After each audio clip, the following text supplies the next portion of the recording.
The following program contains the opinions of the host, guests, and call-in participants.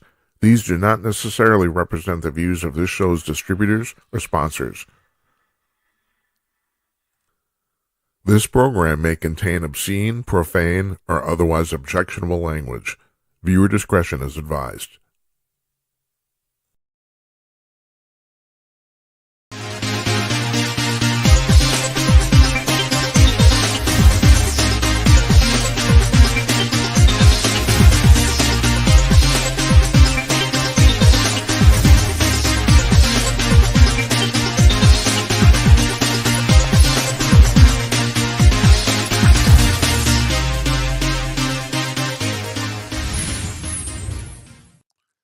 Yes, coming to you cordless, everybody. It's Thursday night, May 22nd, 2025. I'm Jim Peters. Welcome to another edition of Jim Peters Tonight. This is episode number 232, if you're keeping score at home.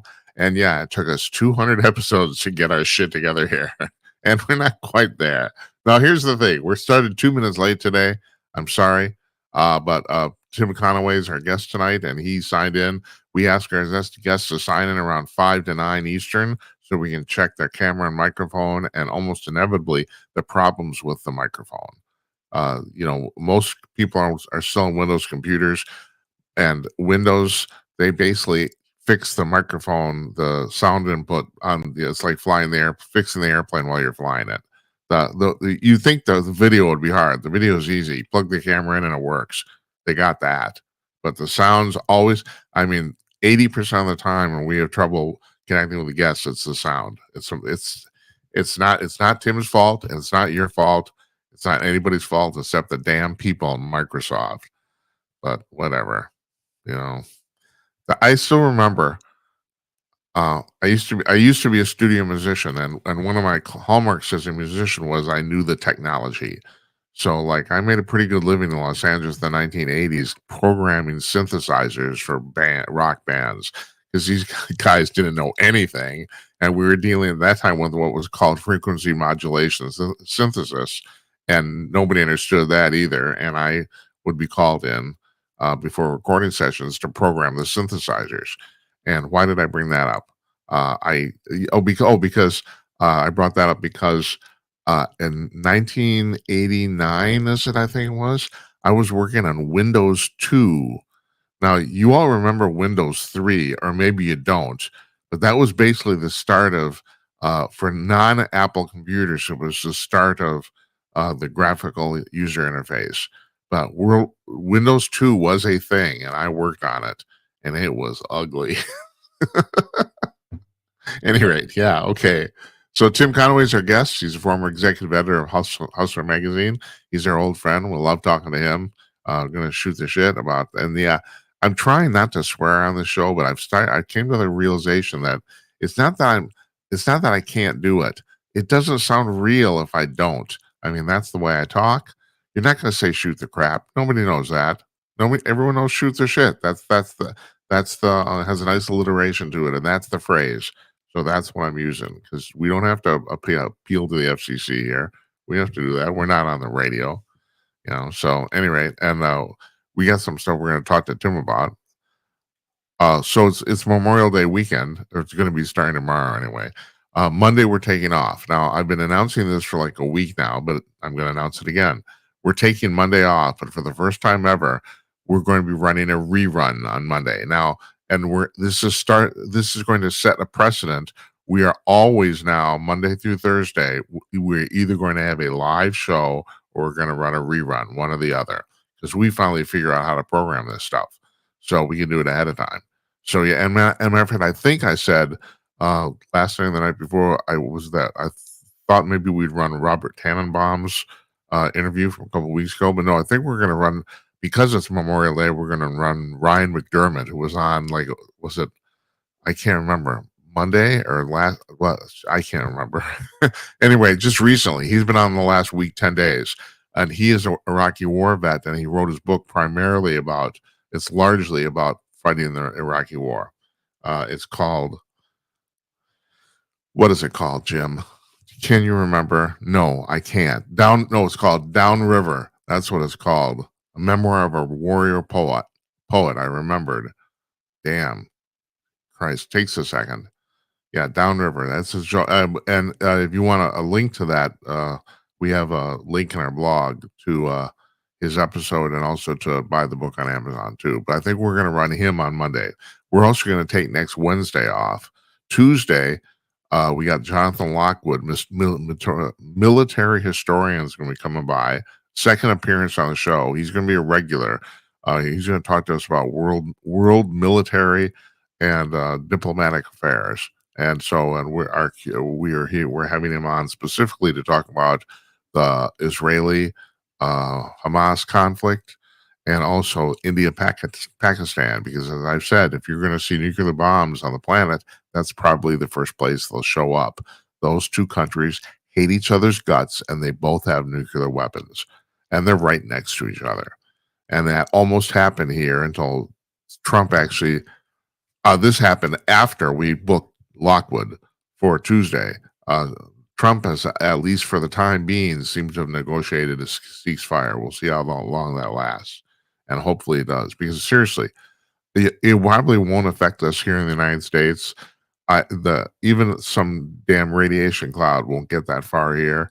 But man, that it's like there have only been legitimate uses of nuclear weapons twice on the planet, and that was in August of 1945 to end the Second World War. So at any rate, Lockwood's coming on Tuesday. We're taking Wednesday off.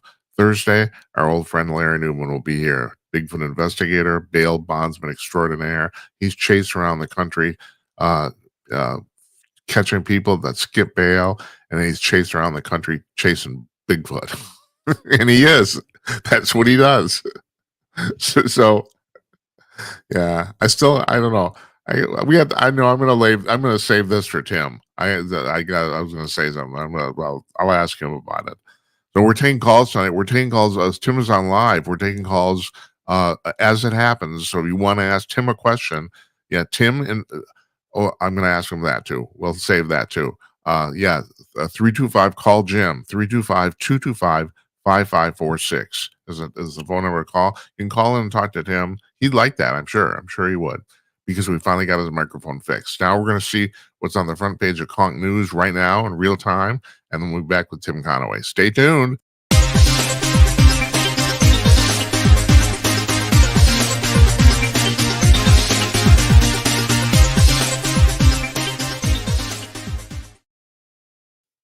Hi, all. I want to talk to you about Conk News. You've probably heard me talk about this before, but if you're a news junkie, you should try this out.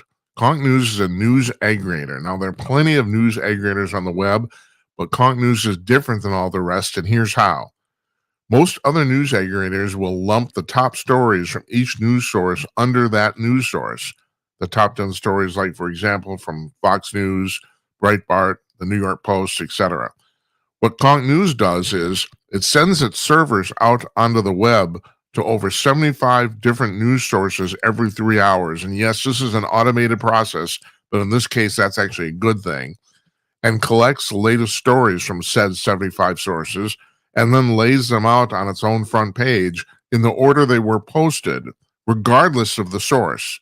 So you see the latest stories at the top of the front page, regardless of where they're from.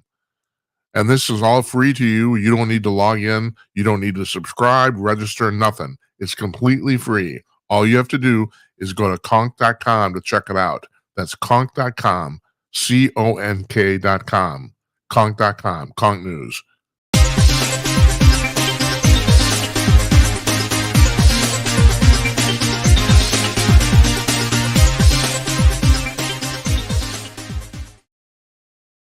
Joining us from his home in the northern suburbs of Minneapolis, Minnesota, Tim Conaway, who's reading the Maple Grove newspaper.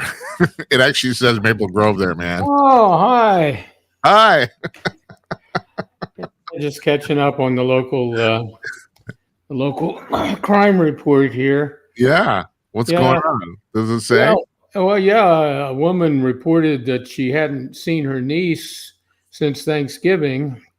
And after some serious investigation, they discovered that her niece doesn't live in town anymore. So. There's nothing like small town news, man. It's crazy. Yeah, yeah. Keeping those cops busy on all that important. All right, I bring this up constantly, but it just occurred to me. I was literally in the bathroom brushing my teeth about 2 hours ago, and I thought of this. I thought, okay, I played this up, and you had a fascinating life. You were the editor of. Not only were you the editor of Hustler, you were the editor of Hustler at the height of its popularity. I mean, when Larry Flint was going on the Tonight Show with Carson, you never did. I don't know what the hell he's alive, hugging the lifeline there. I don't know, but and I constantly make fun of the beaver hunt. So, but my question, I really thought about this is, did you come up with that? How did that start? No, when I was when I started, all the sections were already there. So beaver hunt was something that existed. The magazine came. Larry had some clubs.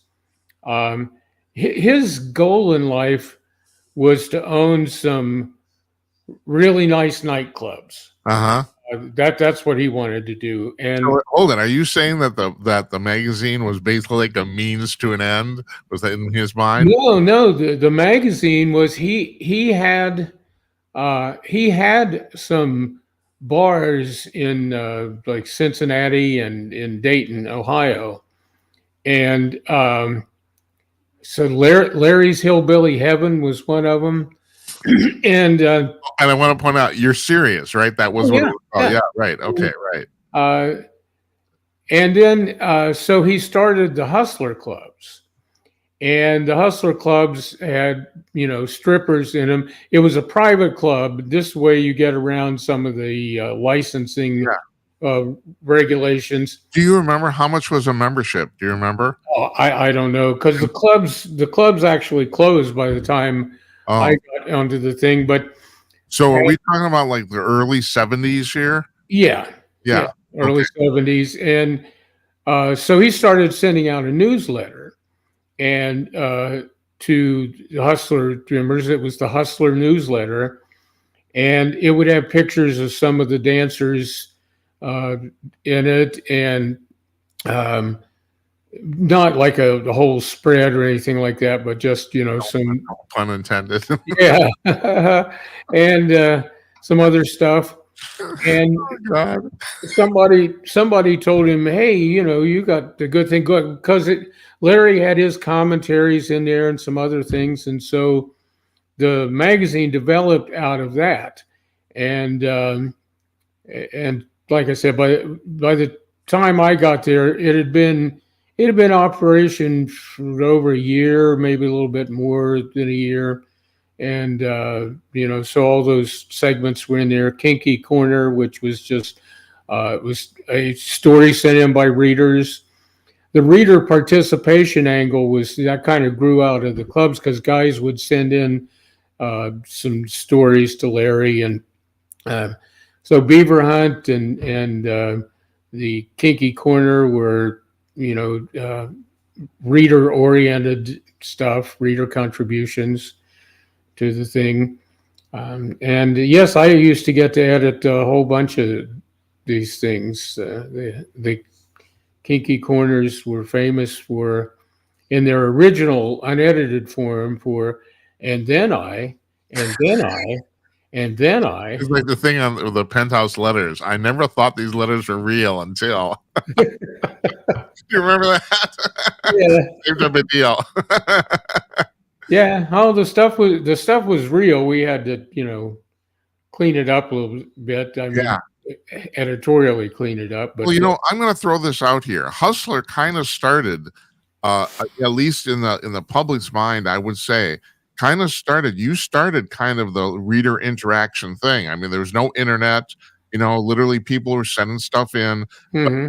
But, the impression is that kind of like, more than most magazines at that time, Hustler was kind of reader driven, and that was kind of like, in that some way you were a pioneer of that. Yeah, well, and again, Larry, he was playing to a different audience than Playboy. Playboy was supposed to be sophisticated. A lot of the guys bought it and looked at the pictures and never read any of the highbrow articles and stuff in there. but it was supposed to be aimed at the working guy, a blue collar American, hardworking kind of guy. And so, yeah, there was lots of stuff in there. We had asshole of the month, which was one of my favorite things to write, and but people would send in and say, I wrote this. Hold it, just a second. Did the readers nominate the assholes of the month? Well, they would send in and say, what about this guy? What about that guy? And Larry saw all the mail, every bit of mail that came in. Larry saw it wasn't edited or culled for this or that. He saw every bit of mail, so he was hearing the voice of the readers out there, and then he would say, we should do this guy or that guy as asshole of the month. And so yeah, but it was very much tuned in to the audience. So was the asshole of the month ultimately your choice or his? Oh, everything was Larry's choice. Oh, it was, huh? The letters to the editor, he selected the ones that were going to go in there. We would do he went through the letters, like I said, read all the letters, and then he picked those. But we would do an edit on the beaver hunt, and we would do edits on some of the other stuff. But Larry read and approved every word and picture that went into the magazine. I'll be damned. Huh. Well, and you never end up on Carson. What the hell's wrong with him? Well, none of us were going to be on there. We were the guys working in the background. Larry was the star, and that was fine with us. Yeah. Well, I don't know if you ever heard this. Steve Jobs always said that he never gave any public attention to any of the people, the tech guys, the programmers on his staff, because he didn't want people to steal them. That was his thing. So for the longest time, if you want to find out who worked at Apple, you had to really dig, because Jobs wasn't giving the names up. Yeah, and that was fine with us. We were getting paid. We were doing our thing. We were rebels with a cause, and so for most of us who worked there, it wasn't about the sex. It wasn't about the naked pictures or it was about being able to write asshole of the month, or being, and the articles that we got in and the fiction that we got in, that was kind of what motivated us. Yeah. All the times you've talked about this, when we've been in quote unquote private, I've always got the impression you had a really good time. Yeah. It was stressful and a little bit unusual, but yeah, it was an adventure. So what's in the news that you want to talk about? Because I got stuff here. I always got a list, but yeah, I know you actually watch the news. We went to South Carolina for a visit. We were in the Low Country, which is southeastern South Carolina and northeastern Georgia. There, it's all about sea level, and very interesting what's going on down there, and has been for, I'd say, the last 10 years. And it's still going on. Savannah is the second busiest port in the United States after New York and New Jersey. And because of that, and it just sort of grew into that, like I said, starting about 10 years ago, and started growing. There's been all kind of development there. So there's all kind of warehouses. There are American manufacturers ship their goods there that are then, sorted and sent out overseas on cargo containers. And just a second, just to be precise here, though, Savannah's in Georgia, and it's right on the Georgia-South Carolina border, right? Right. Yeah. It's I don't know, about 15 miles south of the border, something like that. And you were in that general area? Is that where? Yeah. We were staying up near Hilton Head in South Carolina. It's kind of like Disneyland. I've been there. Well, Hilton Head has got a lot of stuff going on, but the whole area's got a lot of stuff going on because there's two driving forces. One is the port and all this construction around the port. There's also all the things that support. You've got to have special crating to send stuff, and to there are all kind of warehouse support things going on, all kind of construction going on, and BMW builds all of its SUVs in Savannah. And they ship about 40% of what they build out of there to the rest of the world, and the rest of it, is sold in the Western Hemisphere. Hyundai has a plant down in Georgia as well. Other people, want to build there. These are I won't say non-union. They can have unions, but you don't have to join a union when you work someplace that right to work. Right. Yeah. Yeah. Right to work. So there's a lot of that. And then the second factor is a lot of people are retiring to that area, particularly from New England and, all along the Beltway down to Washington. So you've got all kind of, New England, Pennsylvania, New York, all that area, people moving in there. So the housing construction is just like nonstop. So the people who work in the construction field, have got a lot going on. So it was really impressive to see the development, because we went kind of all over the place to check things out. And every drive that we were on, you would see some new housing development up there. And they refer to them, they're not like subdivisions, they're plantations, because they're actually, most of this is built on old plantation land. A lot of pine plantations. There's a particular kind of pine tree that grows there, that was cultivated there, and it's used to make pulp for paper. And so these old pine plantations are being developed, but really impressive to see what was going on. Also in Savannah, they have these old trolleys. They're not on tracks, but it's an old trolley car type thing. You ride around historic Savannah, the squares, the original. You find out about the original design. Oglethorpe started the whole thing. He had drawn out the plan before he left England and was appointed governor there. And so a lot of interesting things there, but something I didn't know, there's a place called Savannah College of Art and Design that is like it's a world-renowned place. They even, the students there do internships with the Disney organization on stuff.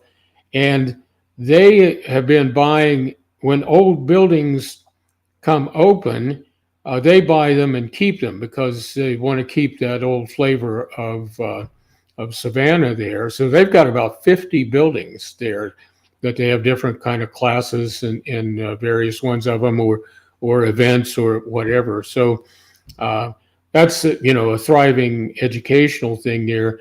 Brings young people from all over the world. They got 4,000 students and from all over the world. And so I assume some of these buildings they haven't had a chance to fix up, so there's just having classes in them anyway.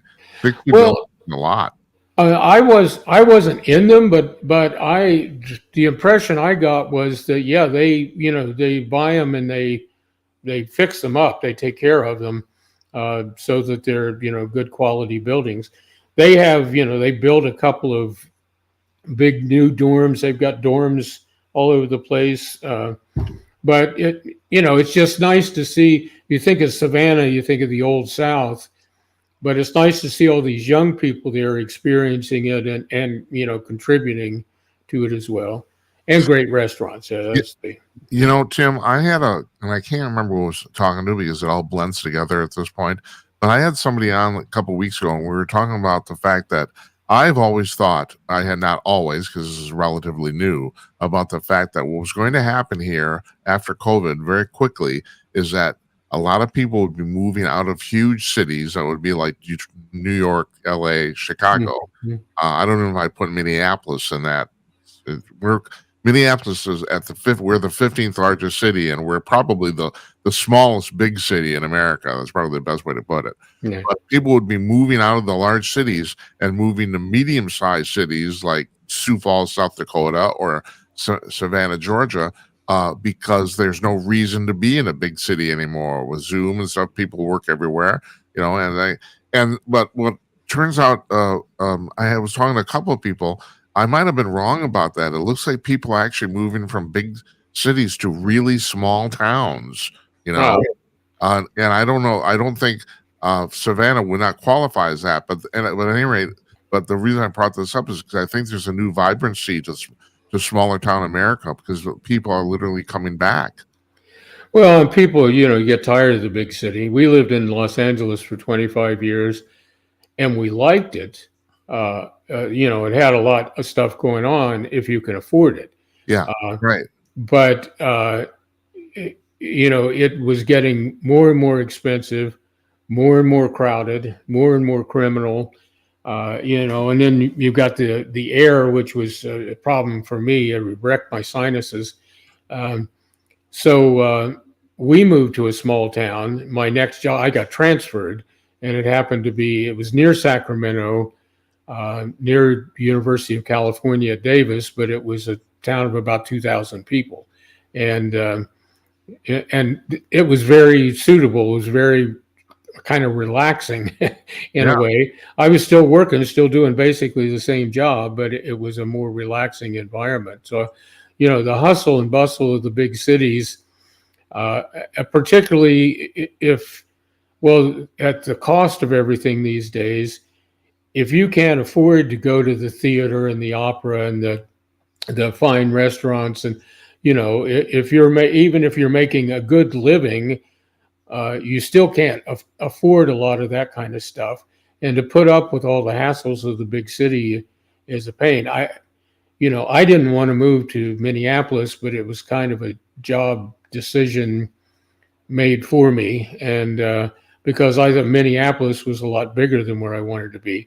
Prior to this, I was in some cities in the northeastern part of Wisconsin, and it was very nice there, very satisfying. But here I am. Wisconsin's kind of an unusual thing because the largest city is Milwaukee, and Milwaukee isn't that big. Right. Right. It is. And outside of Milwaukee, I mean, you've got Green Bay. Everybody's heard of Green Bay because of the football team, but it's only 55,000 people. Right. Right. And you got Wausau, which is about 40,000, and Madison, where it's the state capital and the universities there. Other than that, if you're looking at 5,000 or somewhere in that vicinity for almost all the rest of the cities on the map, 5,000 or less. Very, very nice, very friendly environment. But I don't know. I don't know if this was true when you were there. Now, I have a friend of mine who moved, and I've always said for expediency, I've said on the show he lives in the UP, but he actually doesn't. He lives in Wisconsin, 30 miles from the UP border. Mm-hmm. So this is extreme eastern Wisconsin. And what I found there, and I found this also, I've been talking about my uncle Don, who died in Bayfield, Wisconsin a couple of weeks ago. And Bayfield is a very unusual town too. First of all, Bayfield is the smallest city, legally designated city in Bayfield, because it kind of got grandfathered in. The actual population of Bayfield is only 600 people, believe it or not, but it's considered a quote unquote city. And it is because it's the focal point of that whole region. And also it's a huge, I mean, during the summer, there's several thousand people there. I mean, people go there for the summer. It's beautiful. But what I noticed visiting Don and also visiting my friend near the UP border is that, so here in the city in Minneapolis, if I want to go anywhere, even like 6 blocks down Central Avenue, I basically have to put aside 20 minutes, right? Yeah. I mean, can't go anywhere in less than 20 minutes. And generally it's a good half an hour, even if you're like just driving like a mile or two.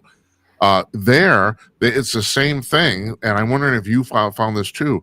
it's the same amount of time, but you drive longer distances. And so in that sense, you kind of have a quote unquote metropolitan area cobbled together by a whole bunch of services that are actually fairly far apart, but because there's no traffic, it's easy to get to them, or relatively speaking. So it's not really much different than living here. Is that what you found? Well, I mean, if you're driving and there's no traffic, but you have to drive up, 15 miles or something like that, it's a very pleasant 15 miles. Yeah, right. In LA, if you're driving, it can take you 20 minutes to go a half a mile. Right, that's on right. the freeway and stuff. So, now for me, it's like if there's no big traffic deal going on, I don't mind, driving for a while. Well, and I meant that as the very way you said is it's a positive thing, right? Yeah. It's like, Oh, yeah, yeah. it takes you 15 minutes to drive 15 miles. It takes me 15 minutes to drive down Central 6 blocks. Yeah. I mean, so what? Why would you put up with this crap? Well, yeah, if you can't, if it's not work related thing, and that thing, a lot of these places where people could work remotely are pulling everybody back in, which is, it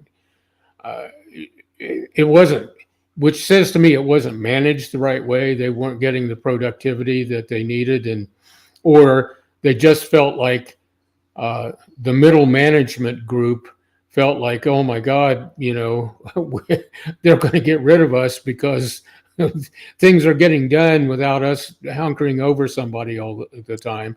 We don't actually do any work. We stand over the people who do it. So they don't do any work. Yeah.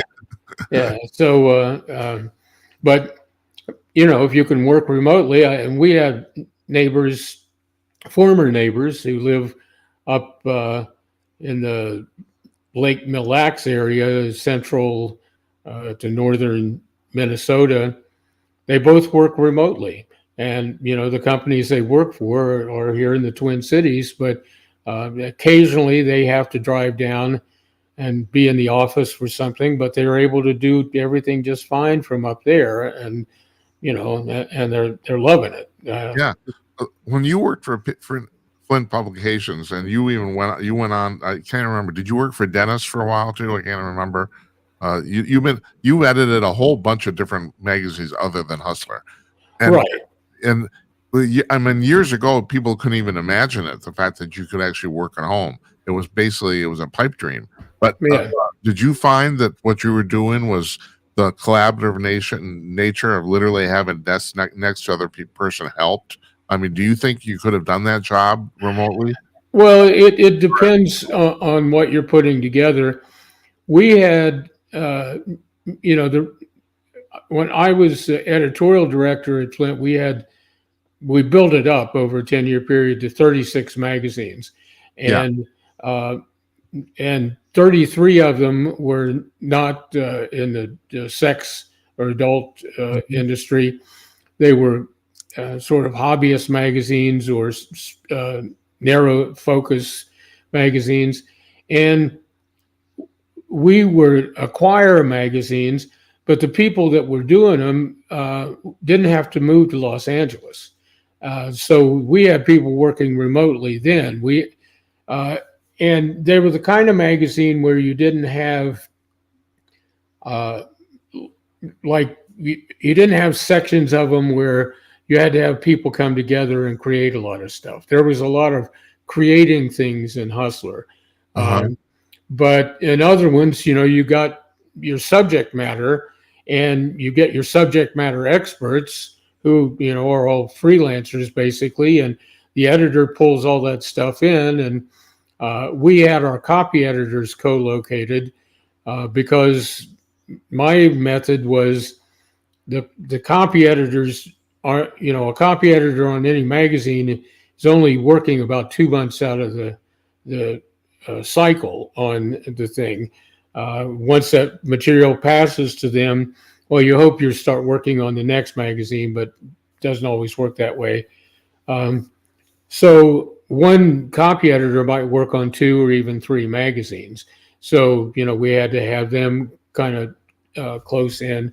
And then the art directors were doing it, but we switched to.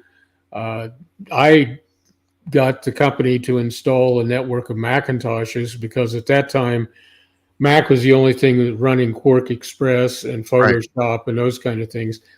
So once we got that, the graphic artists could get a lot of stuff done, but we all had to work there because it was all in a network. Right.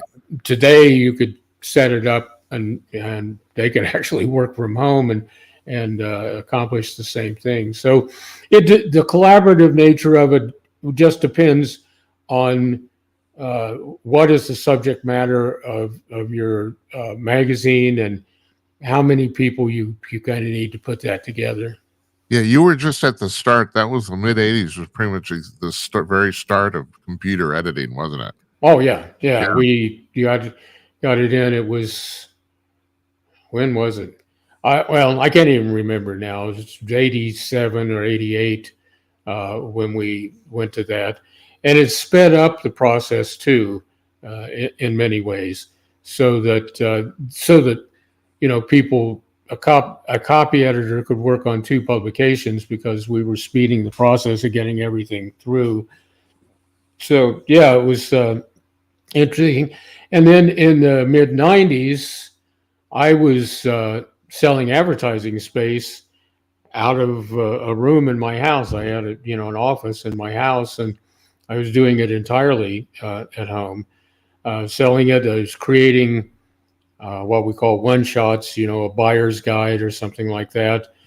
Doing all the work at home and just going in maybe once every couple of weeks into the office to coordinate with some people in there.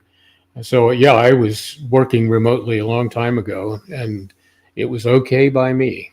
Well, and you were talking about being in Los Angeles. That it was good if you had the money to live there, and it was. And you and I were there at the same time. And I'm forgive me if I'm putting words in your mouth. I have a tendency to kind of romanticize my time in Los Angeles during the '80s, but I don't think it's that city's there anymore. It's like my impression that going back there to visit and stuff like that is that I don't think it's as pleasant as it was back then. Well, yeah, I don't know. I mean, the 80s, I was there from 78 to 2003. And by the late 80s and the early 90s, that's when, all the congestion was happening and the prices started, everything seemed to increase pretty dramatically in terms of cost. Uh-huh. And in those late 90s and stuff, it was, unless you were making, $100,000 a year or something like that. And even at that, depending on what kind of mortgage you were paying, you might not be able to participate in all the arts and entertainment that went on in the city. Yeah. So, and I don't know, I haven't been back there since 2005 or something like that. And I have no, it's interesting. You talk about the romanticizing. We watch shows like, Bosch and some of these other shows that are set in Los Angeles, and they're going out, on the streets. We see the places that we knew and actually, went to and stuff. Oh, we ate there. We stopped there once. And so it's like, oh yeah, we miss the vibe of the city and the things we used to do. But living there again, I don't know. I don't know what the real setup is.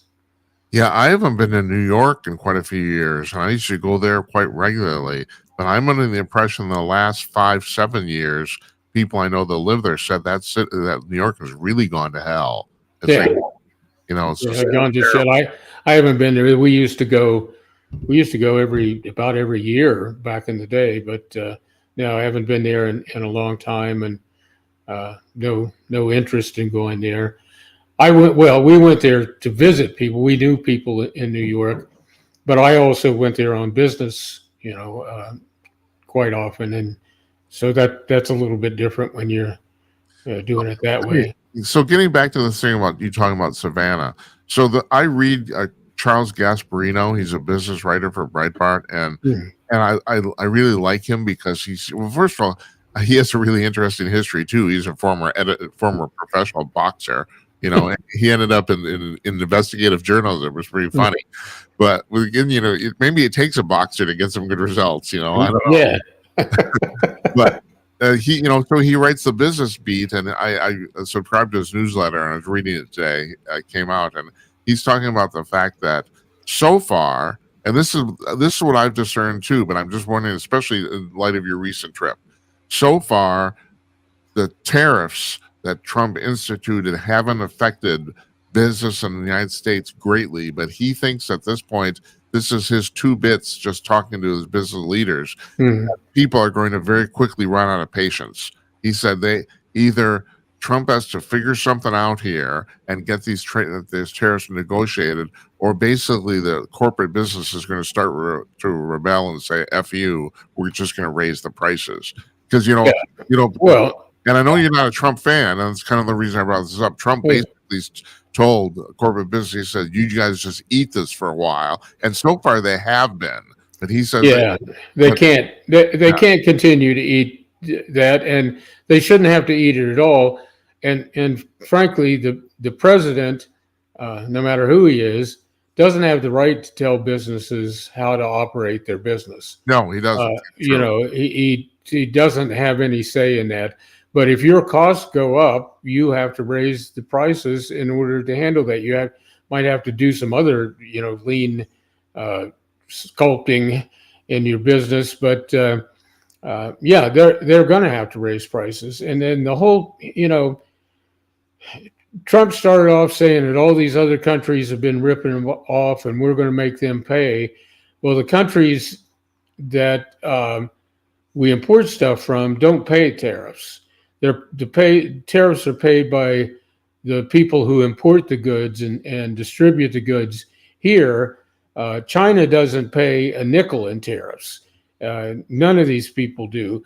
It's all borne by U.S. businesses, and so that'll put more money in the coffers, which is what he's talking about. But even recently, as in the last couple of weeks, he said something about, the China and somebody paying their share and somebody else paying their share. So he doesn't understand that the foreign countries do not pay the tariffs. They're paid here. Business, I don't know why anybody capitulates to his demands anyway. Walmart is bigger than the government. If Walmart wants to say we're going to raise prices because of the tariffs, and the president says, well, you better not do that, it's like, well, tough, buddy. We're in business. This is private business. This is not a government entity. So, to hell with you. And I got the impression, especially even reading Gasparino, I got the impression that a lot of people say, well, okay, we'll do this for a while, kind of as our patriotic duty, and which is a very, like you said, I agree with you. It's a very nice gesture because you're still losing money, but no one's going to want. Well, that was Gasparino's point. Nobody wants to lose money forever. No one's going to do it. Well, you can't, and you're publicly traded. You don't respond to the president of the United States. You respond to your shareholders. Yeah. Now, Trump is a majority shareholder and says don't do it. Well, that's one thing, but he's not. So all of these companies are going to have to do this. The other thing is this: today we've got a tariff, and tomorrow we don't have the tariff. And today we've got 145%, and tomorrow we've got 30%. That kind of jacking people around. The whole business community is just sitting there saying, do we do anything and wait to see where this all lands? Or do we go ahead, do we just stop and it's really confusing and really shakes up the market. And one day the market's up and one day the market's down. And, it's a disaster. And like I said, I think Gasparino is right. It's for a short term, and I think a very short term, people might go along with it, but they've got to the company's got to go ahead and do what they need to make their earnings, to satisfy their investors, to keep the doors open.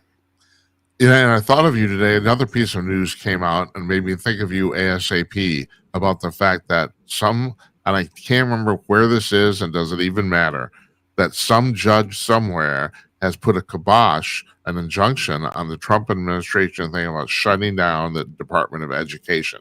So the logic is, by the judge, that this department was created by Congress, so it can only be closed by Congress. But, and this reminds me of when you were running for president. That's the reason I thought of you. Believe it or not, we got a call. I'm gonna take this right now. Hold on. Hey, caller. Hi. How you doing? Hey, Jim. It's me, Think again. I'm sorry. Think. No, that's all right. Nice hearing from you. How are you? Great. Say hello to. Am I coming in clear? Say hello to Tim Conaway. Yeah. Oh, hi, Tim. Hi, Tim. I think. I wanted to just. Hey, I want to talk about this whole tariff thing. Correct me if I'm wrong, but if Trump raises the tariffs, not everything at Walmart is going to go up in price, right? Just the products that are from China that have been tariffed. So Trump didn't tariff everything in China. He just tariffed certain things. So even though there's tariffs going on, it's not like you buy apples that are grown locally. Those aren't going to go up in price. Just the things that are from China, right? I think that's how these tariffs work. And go ahead. Well, there are other. He's got tariffs on other places as well as China, and we do get produce from Mexico and from other places in Central America. We even get food items from some European countries, and so about 80% of consumer goods in the country, and I don't know what applies to Walmart, but come from some other country. So it's not just the goods from China; it's goods from all over the world where he has imposed tariffs, and again. Anybody's going to have to raise their prices to make up for any of those things. Hey, Tim. Yeah, but it's me. Go ahead. Go ahead. No, go ahead. Okay. So from what I think China is getting the biggest tariff. So whatever product is from China, they're going to get really high tariffs. But from what I know about Mexico, you're going to see barely any increase in price. In fact, I have it. And the main thing of the left is talking about is your avocados are going to go up. The avocados I've been buying at Walmart are still the same price, 88 cents here in upstate New York. But and it's always been this way. In fact, when Biden was president, I remember they were $1.25 at one time, sometimes even like $2. So 88 cents for avocados, I think that's not bad. And that's from Mexico. I haven't seen the prices of things from China that has been increased. I shop at Walmart almost every day, by the way, you guys. I work with Walmart. I was just one of my biggest contractors. And I rarely buy anything from Walmart that says made in China in it anymore. Almost all the products that I buy are either made in. I got to ask you, Think. Yeah, go ahead. Okay. Are you saying that you don't buy stuff from made from China in Walmart, or that they're not selling much?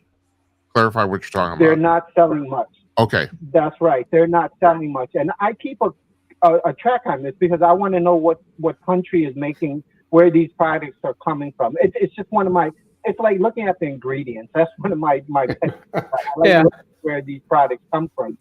And I don't see anything that's made in China that I buy from Walmart in terms of food. I don't buy them any electronics and stuff from Walmart, but in terms of food and other things like my art tools or whatever, I don't see anything made in China in terms of those. So if there's going to be an increase in tariffs, it won't affect me but maybe it might affect another person. But before I hang up, can I No. just give you guys a weird example? Yeah, go ahead. Please, And I don't please, want you thank to hang up because I want to run the same question. I want to when you're done here, I want to finish the question I have for Tim because I want to know what you think too. But go ahead, think. Okay, yeah, I want to talk about way back in the 80s. Cigarettes back in the 80s, Marlboro cigarettes were about $2 or $1.75 to $2. Yeah. I think that's what I remember, right? Yeah. But here in upstate New York, we have Indian reservations, and they also have cigarette brands up here, and their cigarette brands were only like 50 cents a pack. Uh-huh. And I remember because my parents worked at the casino up here. So in the 90s, they opened up a casino in upstate New York and started selling these Indian cigarettes. And nobody bought them because they were 50 cents. They were thinking these are cheap.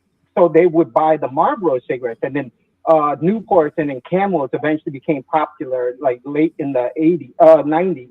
And they started buying these. But those cigarettes were only like $2. Then in the late 90s, when the cigarette packs went to $5 or $7, more and more people started buying these local Indian brands, which were only 50 cents. And now the cigarettes in upstate New York are about $15 a pack for Marlboro. And and I'm telling you, the majority of people are buying these Indian cigarettes that are made on these Indian reservations. Yeah. Yeah, well, and the Indians as sovereign nations, see, the reason stuff costs so much is the high taxes that are placed on cigarettes. The federal and state taxes on them are a big thing of driving up the prices. The Indians don't put any of those taxes on it. They don't have to put any tax on the thing. And the best thing about the Indian cigarettes is it's real tobacco. It's not the shavings, scraps off the floor in the tobacco factory. It's actual real tobacco. So if you're going to smoke them, smoke the real ones. Hey, I've never asked either one of you guys. Do you still smoke? No, when I started vaping, I eventually. There's a big story for this, but I'm just going to say vaping helped me stop. Well, I know quite a few. I know Vaping quite a was few big- people said that who vaped to quit smoking, and it worked. Tim, have you ever smoked? Yep. Yeah, I smoked for about 15 years, and then I quit, and just before vaping. So I quit. I don't smoke anymore. I used to have the occasional cigar, but even that is beyond me at this stage.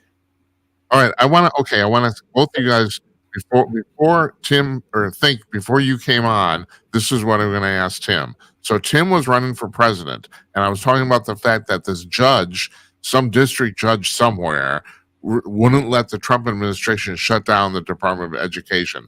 And I understand the logic about the fact that judge says, well, it was technically created by Congress, so Congress has to cut it, has to eliminate it. But this judge also wouldn't let him fire anybody in the Department of Education. I mean, I remember, Tim, when you were running and I was having you on and we are talking about your campaign, I thought, well, you could get around that. Okay, maybe you don't close it, but you could, if you have a department that's 50,000 people, maybe you fire everybody but 100, and then so the department's still running. But that's the judge won't let Trump do that either. And I'm getting pissed off.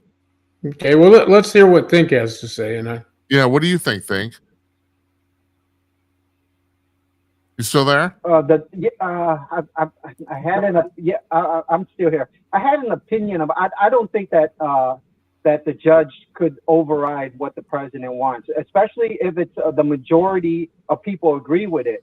But in terms of the legal system, I'm sorry, I don't know who's in power in terms of these laws that are being passed. Yeah, I think it goes through the Supreme Court. So, right? I know. I agree. No, that's my problem ahead. too. I don't see how one stupid judge somewhere can stop the whole administration from doing something. I understand the Supreme Court doing it because they're on the same level. As far as the sports team the league is concerned. So if the Supreme Court tells Trump he can't do something, he can't do it. But I don't understand why some lowly judge, and especially, like I said, I understand the logic of not being able to shut the department down, but I don't understand how you could determine how many people work there. That's the part I don't get. And so, and getting back to your campaign, Tim, I mean, that was one of the hallmarks of what you wanted to do, and all of a sudden you're fucked. Well, there's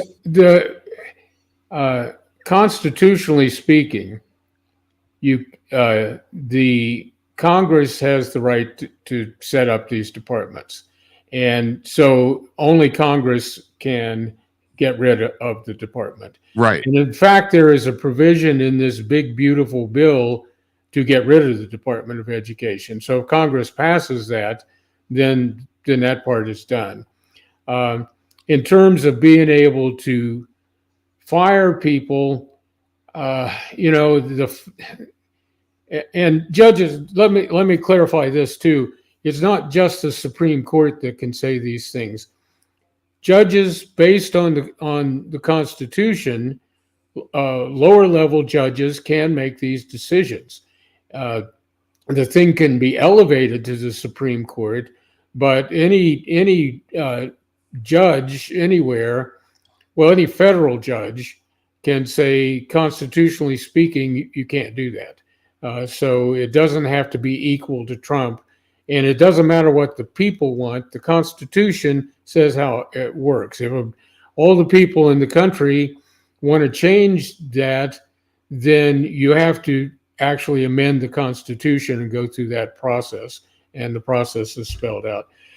In terms of firing people, you do have this federal union, I'll call it. I don't know if they use the word union, but whatever it is. And so based on the way that's set up, the judge could put an injunction on that. But it's, when you use the word firing people as opposed to laying people off or reducing staff or something like that, and there's a method for going about this stuff. You don't just come in with a chainsaw like that idiot Elon Musk and, we just cut all these people out. You have to do it with some kind of method. The other thing is there's a shit ton of money allocated to the Department of Education, and I would like to see that go out to all the school systems in the nation without any federal strings tied to it. Right. So we'll see how that plays out. But there's a way of getting rid of these people, but if you just come in and hack them off, then you're going to get this backlash. What should have been done, the first thing Doge should have come up with is a way to get rid of the Federal Employees Union. And I had plans for how that would work, and you couldn't do it on the first day in office, which is apparently the only time things could be done.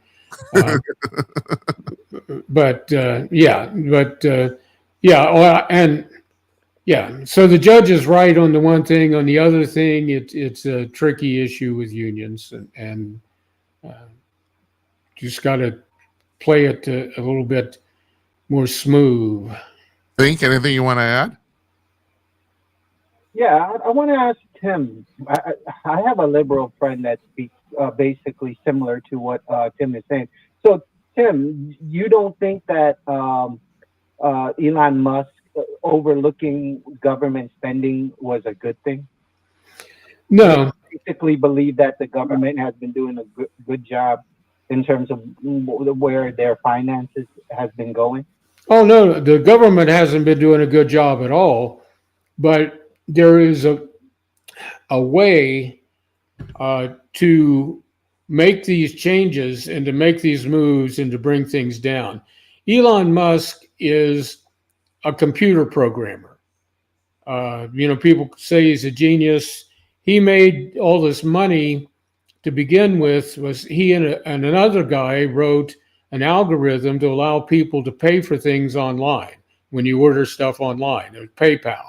And the big plus for him was they did it at the right time. If they'd done it earlier, e-commerce wouldn't have been a big enough thing to make it float, and they could have stayed alive till it did. That's the question. If he'd have done it later, there had already been other algorithms out there, because it's not a genius thing. It's just guys who can do that kind of programming can come up with that kind of stuff. He comes in, and what they want to do is go on the computers and figure out based on what people are doing on their computers. If you're going to, I ran places where I had to do more with less. I had to be more efficient with, I could never ask for more people. How can we get more stuff out the door? You can't ask for more people. Okay, so we got to be more efficient. And there's a process for finding out how to be more efficient.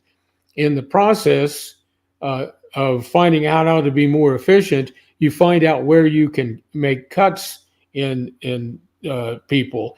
It's not disruptive. It takes maybe 6 months, or it takes maybe a year in some areas to do it. But in 6 months to a year, using this method, what I had planned to do was cut down the government by 25 to 30%, because it is way too big. In the first year, cut it down by 25 to 30% without disrupting what was going on. I also wanted to get rid of the Department of Education, but I would have approached Congress to do that, and would also cut the efficiency. There's duplication of effort in across all these. There are 15 departments now in the federal government, and several departments have agencies or subgroups that are basically doing the same job. So you eliminate that kind of stuff. To cut this down effectively in a way that lasts and still give the American public the services that they deserve, you have to be strategic and you have to be patient. I want to point out to both you guys and also the audience too, you're talking about different departments. I think one of the most egregious examples of this is the Department of National Intelligence. We have 17 different agencies under the Department of dealing with quote unquote national intelligence. 17. What the fuck? You probably only need 2, you know? And so it's completely blown up. We used to have the FBI and the CIA, and that got the job done for 50, 60 years, and now we got 15 others. What do they do? I just piss me off. Yeah, and again, there's duplicated efforts. You cut all that stuff down. To me, Department of Labor, I don't see in the Constitution where, and that's the thing about the Constitution and honoring the Constitution. The Constitution doesn't give Congress any say over education, doesn't give it any say over labor. Now, the argument is, well, that's part of commerce, and the Constitution does specifically mention commerce, but I don't believe in that.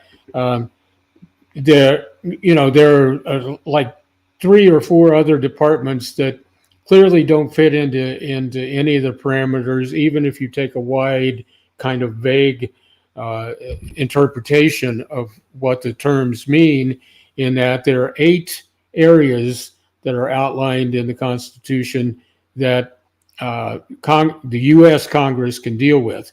And if it's not in there, then it's up to the states to deal with it. Yeah. So I have to admit, I kind of like. I got it. No, go ahead. Go ahead. Go ahead. What were you gonna say? All right. I gotta say, I'm glad Elon Musk did what he did, and I'm glad that Donald Trump actually set up a team that was not government affiliated. I don't trust this government currently, or before Trump's. What I saw growing up was the government here started getting more and more corrupt. I told Jim before, when Obama became president, I left the country. I was following all the corruption, and I thought it was going to get worse. But I got to tell you, I don't trust the government. I heard so many stories, even like the whole "We Are the World." Remember, Michael Jackson made that song, Yeah. "We Are the World," and they got all this money. That money that they spent actually ended up going to fund African guerrillas. There was this movie called Hotel Rwanda. The militia in that movie was funded by USA for Africa. So all the money that they got for that song and all this big thing. The USA side took about 25% of the money, gave 75% of it to the Africa side, and in the Africa they took about 75% of that 75% of the money and only gave like 25% to the actual people that needed it. The kids with the skinny and flies flying off, they only gave like 25%. The rest of the money went and funded the militia. And what did those people end up doing? They started buying guns. And here's the crazy thing.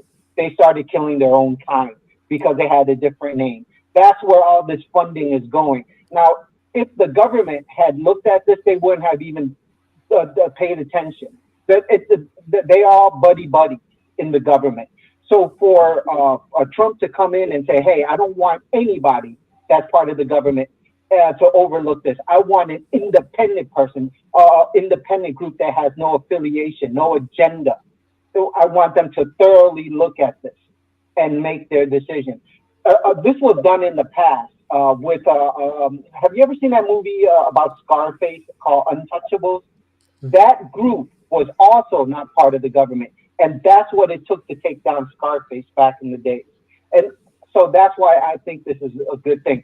And I don't think Elon Musk is making any changes. He's just pointing out the rules. Like he's just pointing out what's wrong. That's all he's doing. He's data collecting for the Trump and his team. He said that's all. They're not making any changes. They're just collecting the data. That's all they're doing. Yes, he is. And the fact that they're doing it for free. Go ahead. I'm sorry. You're right. He's technically a consultant. He doesn't have any actual power. All he does is make recommendations. That's true. That's right. That's right. You just said something that made me think. If they're going to send that money to Africa, maybe we should let the gorillas be congressmen. Maybe that'd be a good idea. Yeah. Well, that was all the U.S. aid, and one thing that Trump did was he stopped everything coming out of the U.S. aid office, including aid to stuff here in America. They should have been more specific about that. Again, I had a more strategic plan for doing that, but I think the money we spend in foreign aid is, as Think pointed out, it goes through so many hands before it gets to the people that need it that there's very little left at that point. And we were giving foreign aid to Russia, and not directly to Russia, but to groups in Russia and China and Iran. And it's like, let's be a little bit more careful where we spend our dollars. The foreign aid is definitely, and yeah, there's, you're paying these groups and you're hoping to get their support when international matters come up. You're hoping that maybe you can get some business interests for the United States companies in these countries, or some deals on raw materials or something like that. There's a business angle to giving these kind of support, this kind of aid, but it's incredibly corrupt and also just shouldn't. But we should keep giving aid in the U.S., but we have to look out for all the fraudsters here as well. There has to be an accountability, and there has not been accountability in foreign or U.S. aid for the last 30 or 40 years. I think you called in. You called in last night, and I've been thinking, and Don Zorro was on the show on Monday, and you're talking about the fact you don't trust the government. My feeling is a little nuanced. I would say I don't believe the government, and I'm starting not to believe the government on anything. I'm becoming such a cynic. And just an example here, so Kash Patel and Dan Bongino came out this week, and they said that they have pretty much concluded that it was really true that Jeffrey Epstein actually did commit suicide. And it's not that I don't believe those guys. I do. I mean, I do not think they're lying, but I'm listening to Jimmy Fallon on his radio show a few nights ago, and he's saying, And he said, well, yeah, they're not lying because the people who killed him are total professionals. And they set it up so that it looks like he killed himself. And then on top of all that, it's like, this is the part that the kicker for me is like, okay, for some reason the cameras in the goddamn prison weren't working that night. And I'm so tired of these coincidences. I'm so tired. No, it's not just a coincidence. At some point you have to say, no, this is bullshit. I mean, okay, these people, maybe these guys aren't lying, but no, they're wrong. And I'm sorry, and I don't have any proof. I'm sitting here in my underwear in Minneapolis. I have no proof this guy was murdered. None, but I'm just like so cynical at this point. Yeah, well, I was taught from a very early age never to trust the government, so I have never, under any administration, I have some conservative political views, but I don't really align myself with any of these parties. And I certainly don't trust anything that anybody in the government has ever said. Yeah. And think we were talking last night, you and it made me think of the same thing. It's like, I can't believe any of these people about anything. Yeah, I mean, just look at the media right now. You've seen the clips where they put 40 different channels together and it's literally all saying the same exact thing, word for word. I mean, that alone should show some sort of manipulation or a form of corruption by them making one narrative and not allowing the full truth. They're telling the public one narrative, like this whole Epstein thing. They're saying that he didn't do it, and the same with the JFK thing. The government's going to, and the same with the UFOs. That's their narrative in this. Yeah, and I got to tell you the truth. I got to tell you the truth, Jim. I don't think the government knows. I think that the Epstein didn't kill himself, but the government doesn't have enough evidence. Whoever did this did it so well where even the government couldn't detect it. That's what I just said? Yeah, I totally buy what you're saying. Yeah. I think that's true. They literally, they either don't know or, like you said, they don't have enough evidence to make a definitive determination, one or the other. So because of that, they default to the fact that it was real, because they don't have enough evidence. But then you get to the question, and Tim and I have talked about this offline, about like, what's evidence? How many people, so okay, Robert Tannenbaum comes on the show, and he was the guy, working for the House Select Committee on Assassinations, and him and his boss, they quit because they said they had definitive proof that Oswald wasn't doing the shooting in Dealey Plaza, and he said the committee wouldn't believe him, so they quit. Okay, so the question is, so then you question literally what's definitive proof, or how many witnesses? Tim and I have talked about this offline. Think about the fact that my thing on the UFOs right now is that it's so easy to fake photographs. No photographs count anymore. Like, for example, this is 2 weeks ago. There's this guy in Brazil. He's a fashion photographer. They're doing a fashion photo shoot outside somewhere. There's models and stuff. And all of a sudden, a model points up and says, "What's that?" And there's a damn flying saucer right overhead. And so the guy takes 2 shots. Now, he's got a DSLR camera. He's a professional photographer, and there's a whole bunch of witnesses. Everybody said this was real, all right? And these pictures came out, and they're clear as day. That's a freaking flying saucer, and I can't buy it. It's just because it's like, well, they're too good, And it's like, it's just like, so what do you believe? I mean, if 60 people are in Dealey Plaza and they all said, including John Connolly, who was a marksman, that the shots came from the grassy knoll, at what point do you say no? I mean, that's the thing. It's like, what is proof anymore? Now it's a giant gray area about everything, and I don't believe anything. That was my story. Too much. I don't know if it's because the government's covering this up or if they just don't know it. Right. They just don't know. Yeah, we cannot think that the government here knows everything. It's the truth.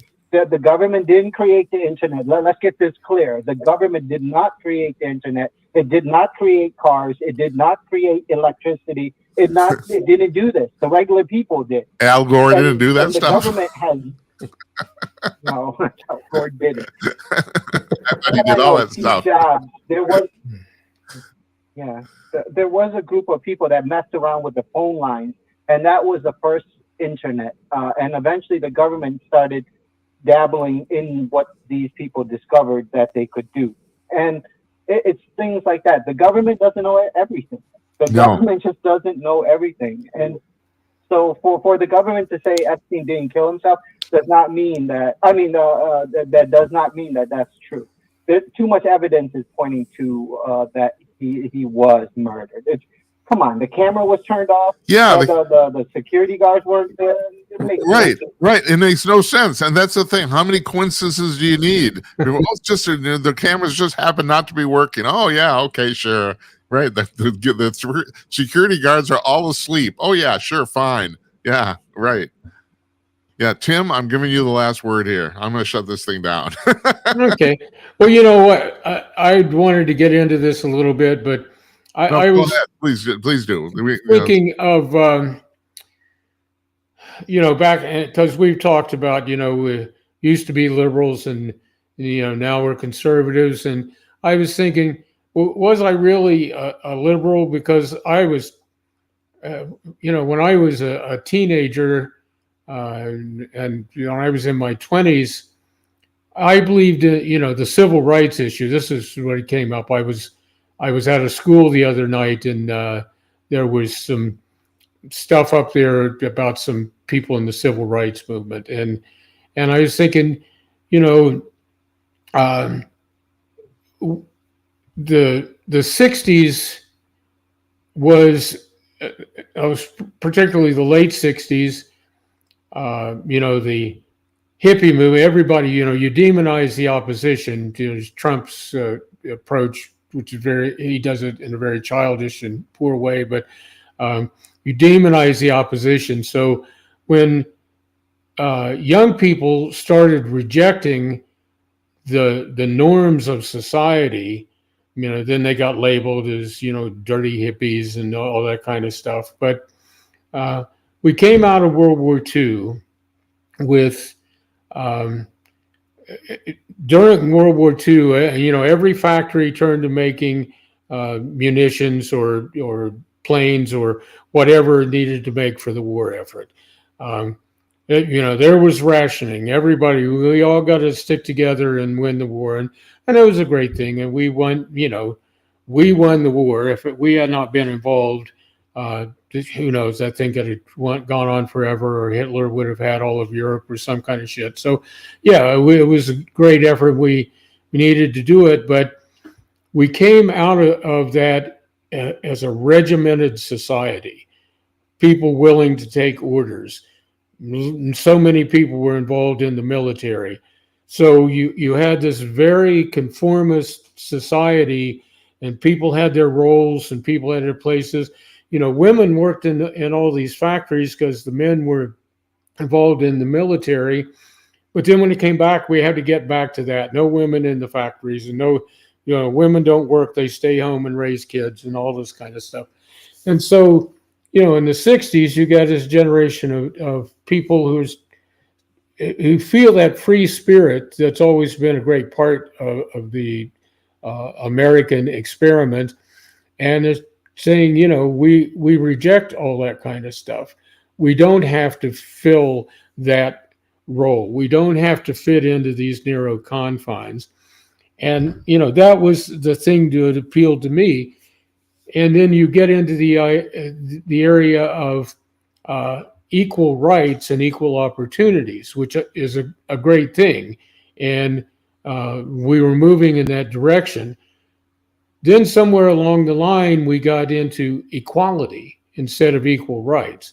Well, equality means we're all the same, and we're not all the same, intellectually and physically and mentally and spiritually and in abilities, skills and ability.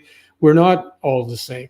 Now they use this word equity, which is a financial term. It means, that something that you've invested in your investment is now worth what you put into it. So you're on even ground. And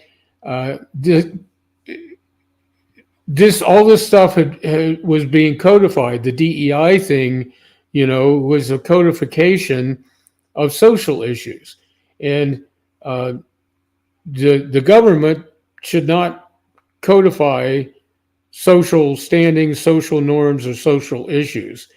With Trump, we've got Project 2025, which is an attempt to return us to 1952, where the women stay home and have babies, and the men do this, and white people are superior to black people, and all that kind of shit. So, the government needs to stay out of that. And that was a big thing about protesting the war in Vietnam had very little to do with the war in Vietnam. It was protesting the right of the government to send us off to fight someplace else in a war that had nothing to do with us. Yeah, well, the other thing too, and I've said this often. The fact is that the young people in the 1960s that protested that war, they turned out to be right. I mean, that was all for nothing.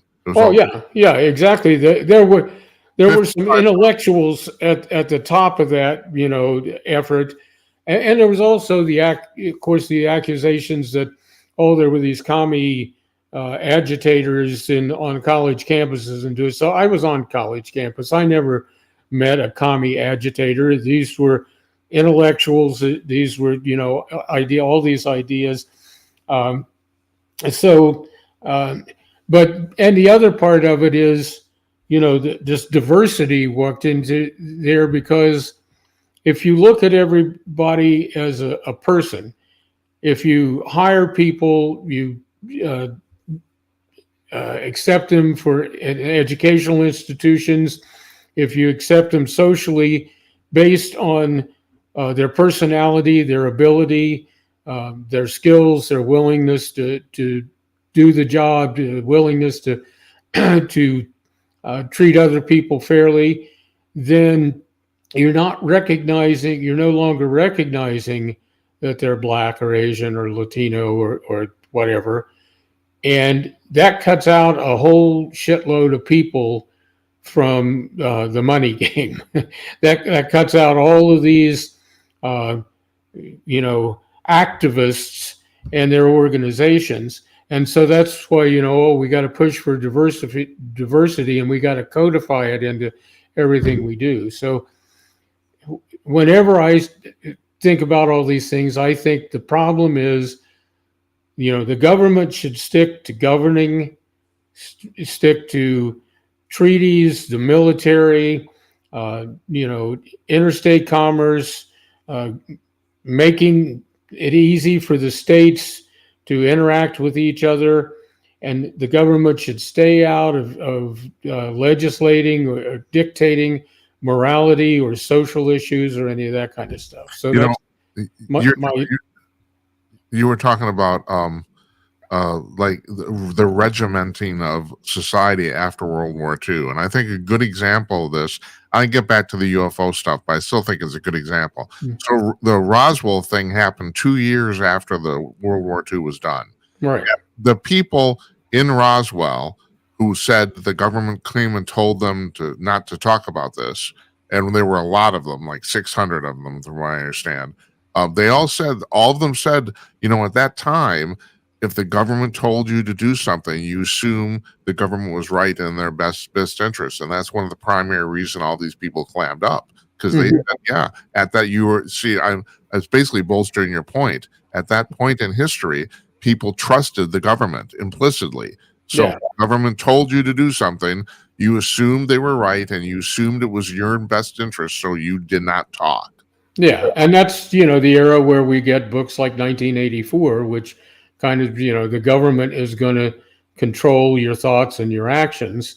The government needs to stay out of that. And that's one of my biggest gripes, the size and waste of the federal government, the corruption of the government, the constant lies from the government. All are on a shelf just below the one where they try to codify our existence That is the scariest part of all. Yeah, but so let me ask you something, and that is exactly what Tim is alluding to here, and that is it natural for a group of people just to end up wanting to control other people? I mean, I'm starting to think this is just a natural human thing. It's like, so you got a government, and like Tim says, in the United States, we're not supposed to control the populace. The rules, it's basically just set up rules so that we can live. And yet you almost inevitably get some group that wants to control another group of people. Yeah, when in terms of government, I would think that eventually all governments want to control the people. Now, in terms of religion, it's something else. And I think this country was originally based off of religion. The foundations of this country is the Bible itself. And I told you the benefits of having a Bible. I'm more a Buddhist, or you can even call me an atheist, but I strongly believe that people should believe in the Bible, read the Bible, understand it. It keeps people in check. It makes people civilized. And the religion is where we talk to each other as friends. But when you talk in government, like police officers, judges, Congress people, they all want authority and they all want to control the people. But that's how I see it. All governments, it doesn't matter which government it is. No, it doesn't, capitalism, any government. Yeah, that's right. And it's all for control. But let me ask you this, though, Jim. Is it wrong, though? I think yesterday you and I had said this. We're living in someone's house, right? Should we follow their rules, or do we make the rules? We're living in their house, right? No, we're living in our own house. This country is the Constitution, which is, I think, the greatest document in history, or certainly one of the top three. This country is founded on the idea that the people run the country.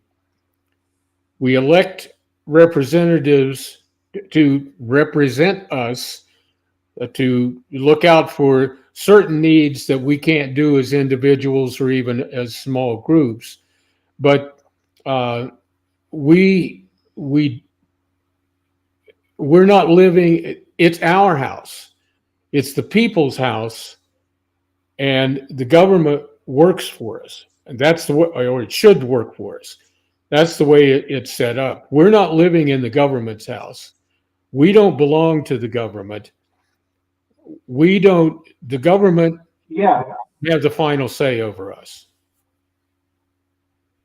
Yeah, I agree with you. I agree with that belief. I strongly agree with that belief.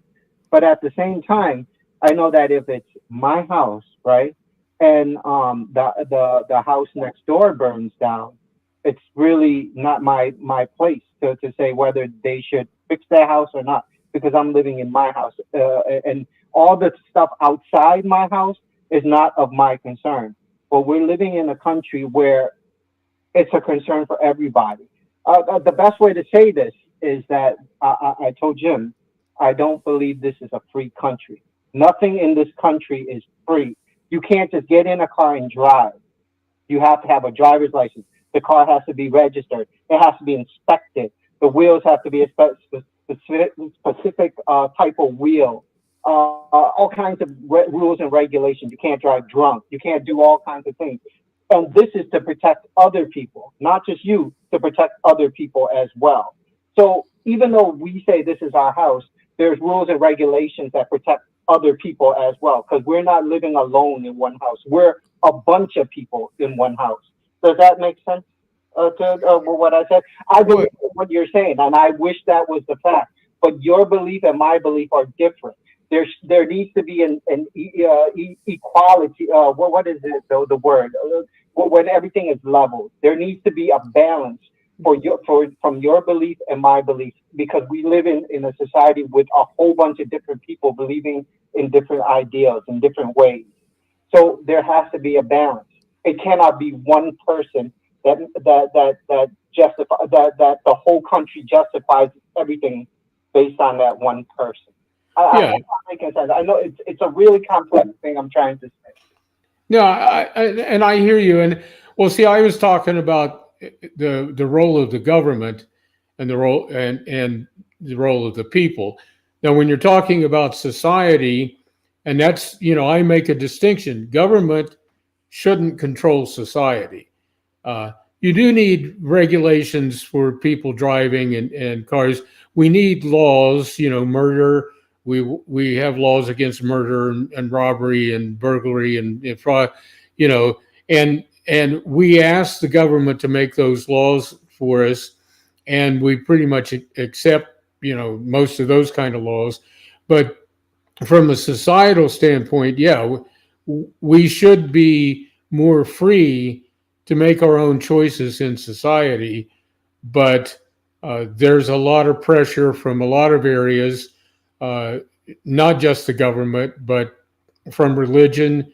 Uh, and well, I won't go. That's a whole other hour of talking about Yeah. religion and government together. But the corporations, the business world, also wants society to conform to certain ways. So yeah, we should be more free as a society. Uh, we should recognize that, and government should serve us, not the other way around. I just thought of something. I think a perfect example of what you're trying to get at is this whole transgender issue. Like, for example, and I'm assuming you guys probably agree with me. I don't care at all if some man wants to live like a woman. I do not give a crap. You put a dress on, put some lipstick on, you go out. God bless you. Do what you got to do. But the problem with men playing in women's sports is it's alluding to what you're talking about not being free, in the sense that once a biological man, starts to play with biological women, most people, including myself, look at that as intrinsically unfair. So at that point, as a transgender man, I think that the impression is you are infringing on other people's rights. So you're talking about, like, just even the laws about driving a car. You're right. We're not free, but those things are more, and this is your point, I know that, are more or less necessary so that society can function correctly. And I think that the transgender issue is a perfect example of that, because you can't have men playing against women and have that be well, I don't want to use that word, fair. You can't. It's not fair. It's simply not fair, and that's the problem. And right now, this is really interesting. David Strom on Hot Air today, our friend here who's been on the show many times, he wrote a story about the difference today between liberals and leftists. And I thought it was really telling about the fact that, and he was specifically referencing this killing that happened of two Israeli people at the Israeli embassy in New York City, about the fact that, yeah, and I read a thing, and that really, really made me think, by a woman named Emma Jo Morris, and I can't remember where she wrote this article, about the fact that she said she went to one of these Palestinian rallies, and she came to the sudden realization that this is not a political issue. She said, all of a sudden it struck me, these people are mentally ill, and I'm starting to think that she might have something here. It's like they're so, and so Strom is talking about the difference between liberals and leftists, and he's kind of alluding to the same thing.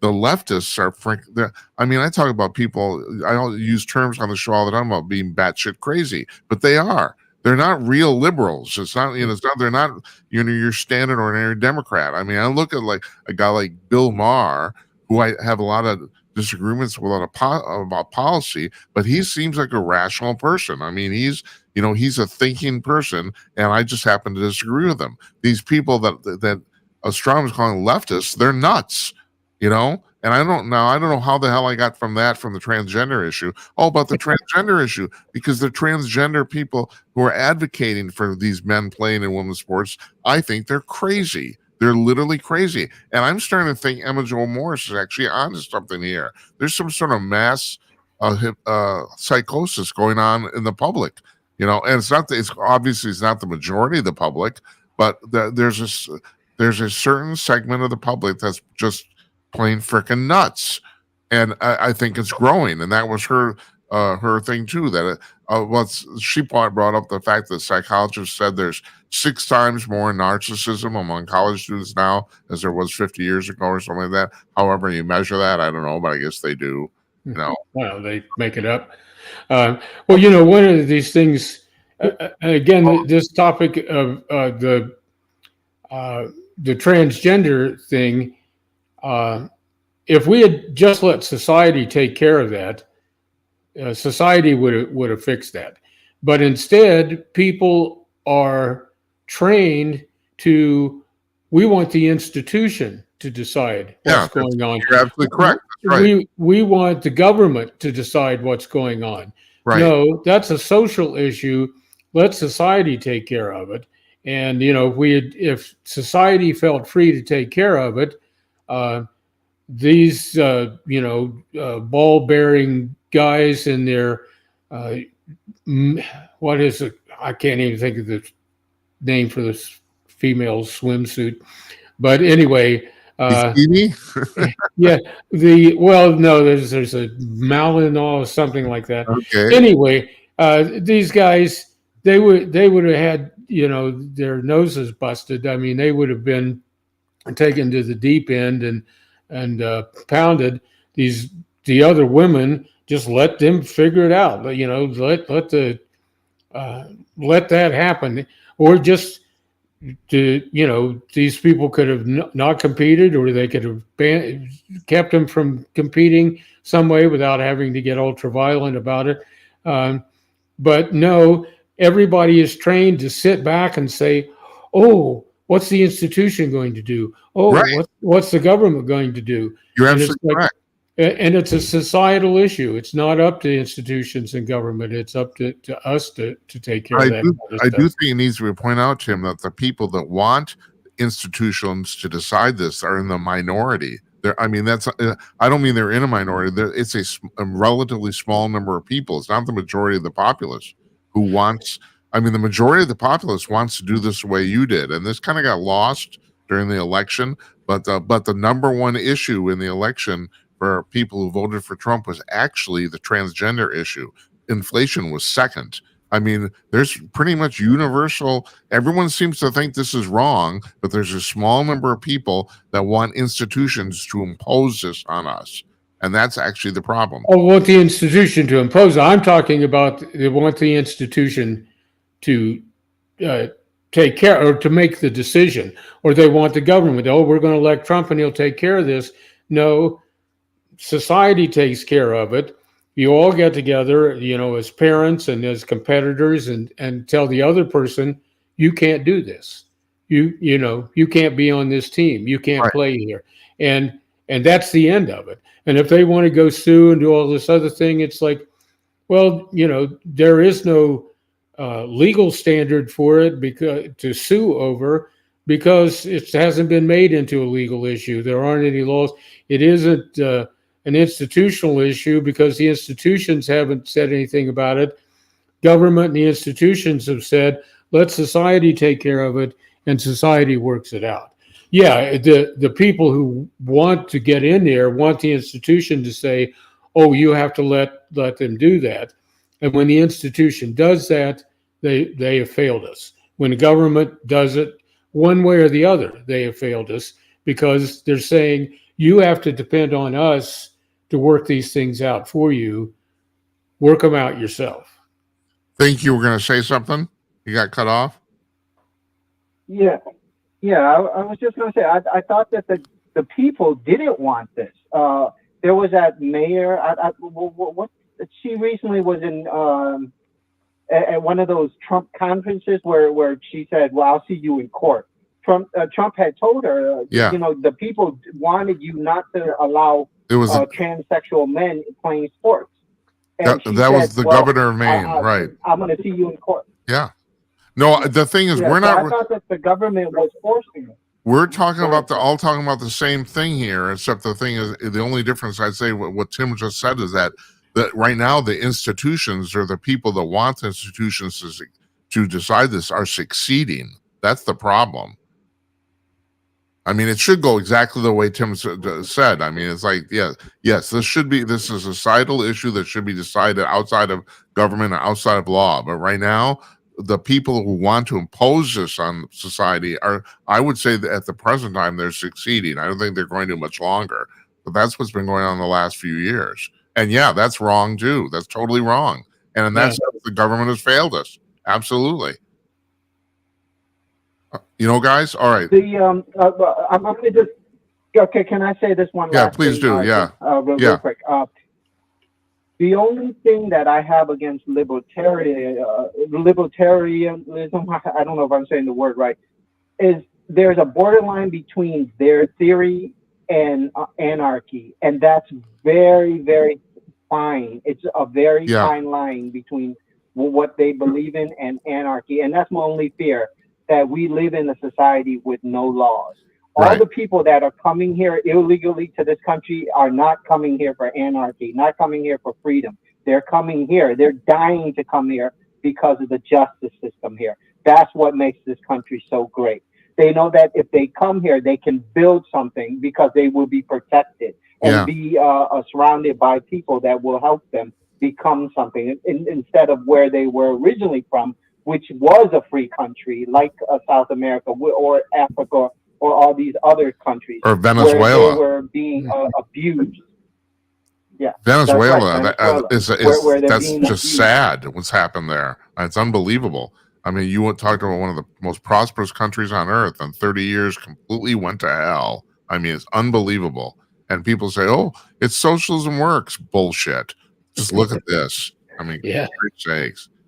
Right.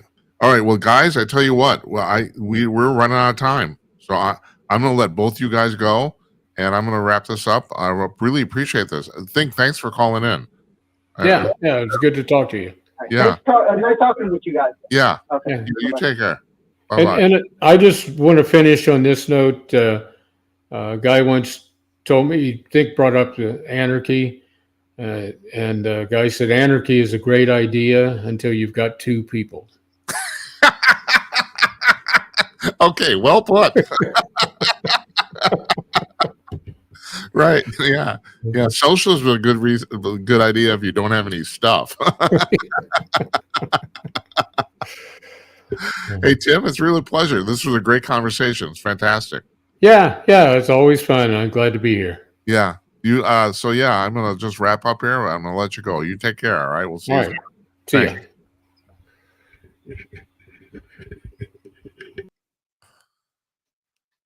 Tim Conaway and our favorite caller, calling in.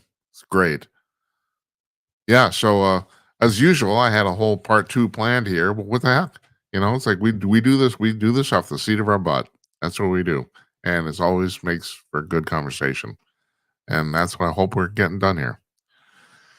So anyway, I want to thank you folks for watching. Let me go by. I'm going to run by you again what we got going on here.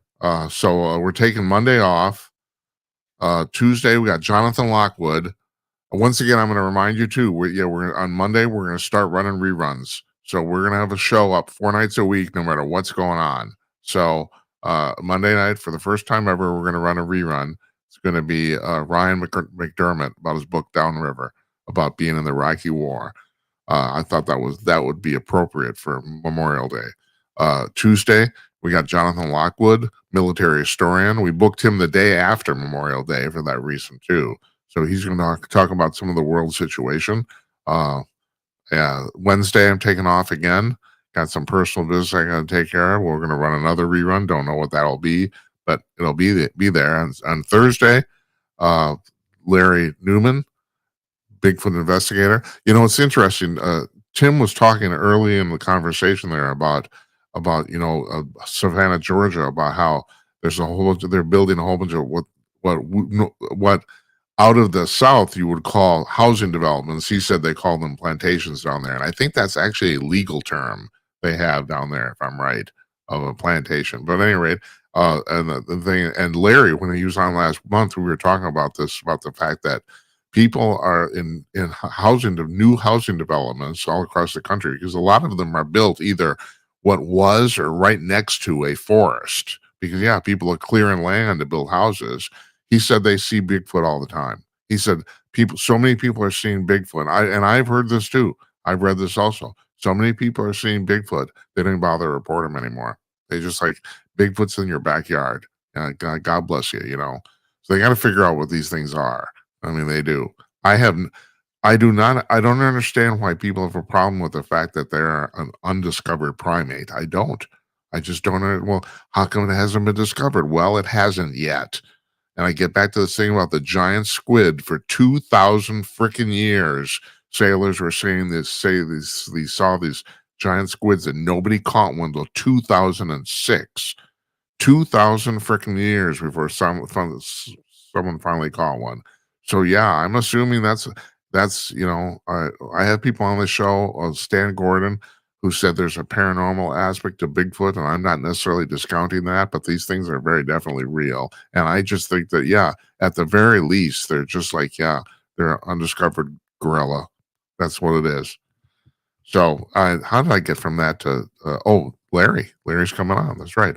On Monday, June 2nd, AJ Rice is going to be here. He is the GOAT of publicity for the conservative movement in the United States. I will read you at the start of that interview a partial list of his clients, and your jaw will drop. Basically, everybody you've ever heard of in conservative Republican political circles in America, he represents. Either has currently does, or has in the past. It's mind-boggling. And pretty much any person you can name has been a client of his. So he has 2 books out. One is fairly recent, and it's called, I got it here on my desk. It's called The White Privilege Album, and they're quite funny. He's a very, very entertaining guy. So he's coming on, and we'll talk. That's gonna be really interesting too. His previous book was called The Woking Dead, and I've read both of them. Yeah, he's a pretty entertaining writer. The Woking Dead is basically just a series of essays that he's written. He writes a column in about 35 different newspapers, I think it is, or publications, and it was pretty much just a collection of his columns and essays. But it's still pretty cool, and so I'm looking forward to having him on too. That's on Monday, June 2nd, and so we've got a big month coming up, and we do. Yeah, people actually want to be on the show. Who the hell would have ever thought that? So anyway, well, thank you, folks. I hope you have a good weekend. Okay. Yeah. So it starts tomorrow. You got basically like 4 good days to do some grilling, and the weather here in Minneapolis is warming up finally again. So we're looking forward to it, and I'm looking forward to I'm not going to be taking a few days off. I'm working. This is becoming a big production. Anyway, thank you very much for watching. Good night, Esperanza. Good night, Uncle Donnie, wherever you are. And good night to you, wherever you may be. I appreciate it very much. You guys have a great weekend, and we'll see you on next Tuesday. Take care, everybody.